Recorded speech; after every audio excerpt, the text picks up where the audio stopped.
The Department have announced a review into the North South Interconnector. How much do you expect that review to cost? I don't have a figure, Deputy, because we're just completing the procurement process, but given the nature of the review that's planned, I don't expect it to be significant. Are you talking in the thousands, tens of thousands?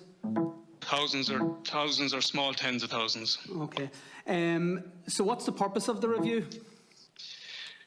So we've set out, just bear with me and I'll get you the precise terms of reference, but we've set out in terms of reference for the project, which is effectively to ask, so I mean, you're very familiar with this project, it's been reviewed on a number of occasions. We've asked them to review the findings of and key recommendations of the 2018 International Expert Committee study and to determine whether those findings still stand. So effectively that's the nature of the review. So it's basically to see if the 2018 report remains valid. Exactly. Okay. Has there been a question over the validity of that report? No, but the Minister felt, I mean, the Minister felt that given the concerns that still remain around the project, that it would be worthwhile to do this short, clearly defined block of work just to determine whether they still stand and to provide that reassurance to people of an interest in the project that if the outcome is that they do still stand, to provide that reassurance.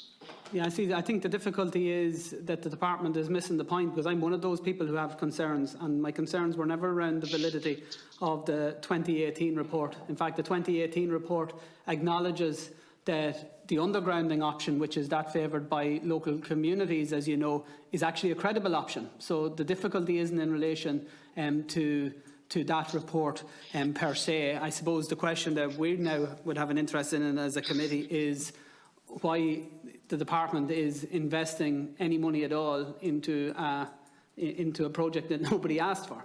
And what was sought was an actual independent analysis into an underground option, so that we could actually determine once and for all what the full implications in terms of cost, feasibility and the technical aspects of that would be. Will your department consider that type of an assessment? That particular issue has been reviewed on a number of occasions, Deputy, mostly recently in the 2018 project.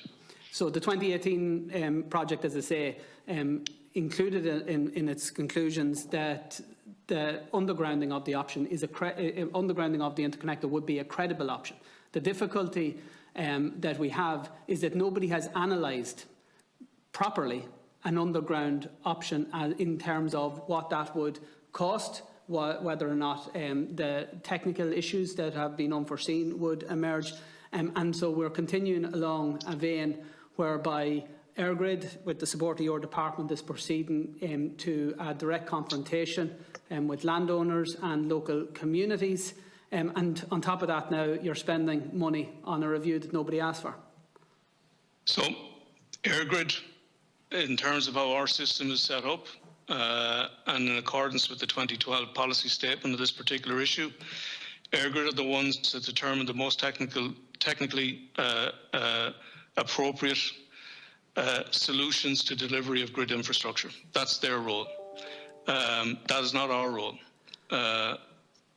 So am I correct then in saying that regardless of what this review concludes, and nobody is under any expectation that it's going to do anything, only reaffirm the current position, by the way, but regardless of that, no matter what, that the type of infrastructure used to develop this project will be determined by EirGrid, and the department won't interfere regardless of what any independent review says?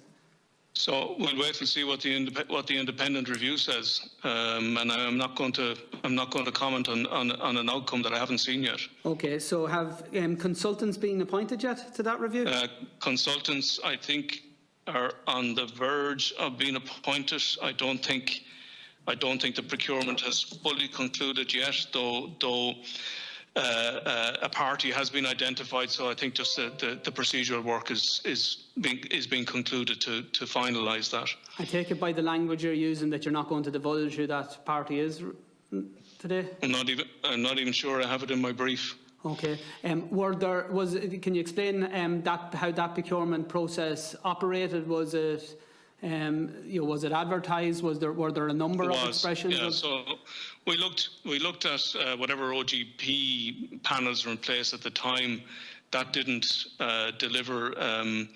That didn't deliver any expressions of interest from external parties to do the work. So a broader tender then was issued. And do you know if there were a number of expressions of interest or engagements with the procurement process?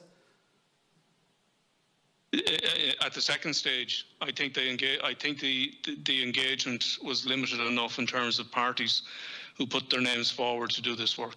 Regardless, all they're being asked to do is actually read somebody else's homework and determine as to whether or not they can find any mistakes in that. Well, that's your characterisation of the terms of reference. And regardless of that, notwithstanding anything that they might find, it's full steam ahead as far as the department are concerned for the North South Connector under the current proposals by Egbert. Well, again, I'd say that's your characterisation of the assessment. What I said to you was we would look at whatever comes out of this process and form a view then. Okay, but bottom line on this, and we have looked at this issue, as I say, the system has looked at this issue on a number of occasions, going back probably a decade, on the options of overgrounding or undergrounding. We've commissioned a number of international expert opinions on this, and the outcome up to and including the 2018 review is that the most cost-effective and appropriate way of delivering this infrastructure is by an overhead solution. I must say, and just put on the record, my belief that there has never been an analysis of an underground option for this project. But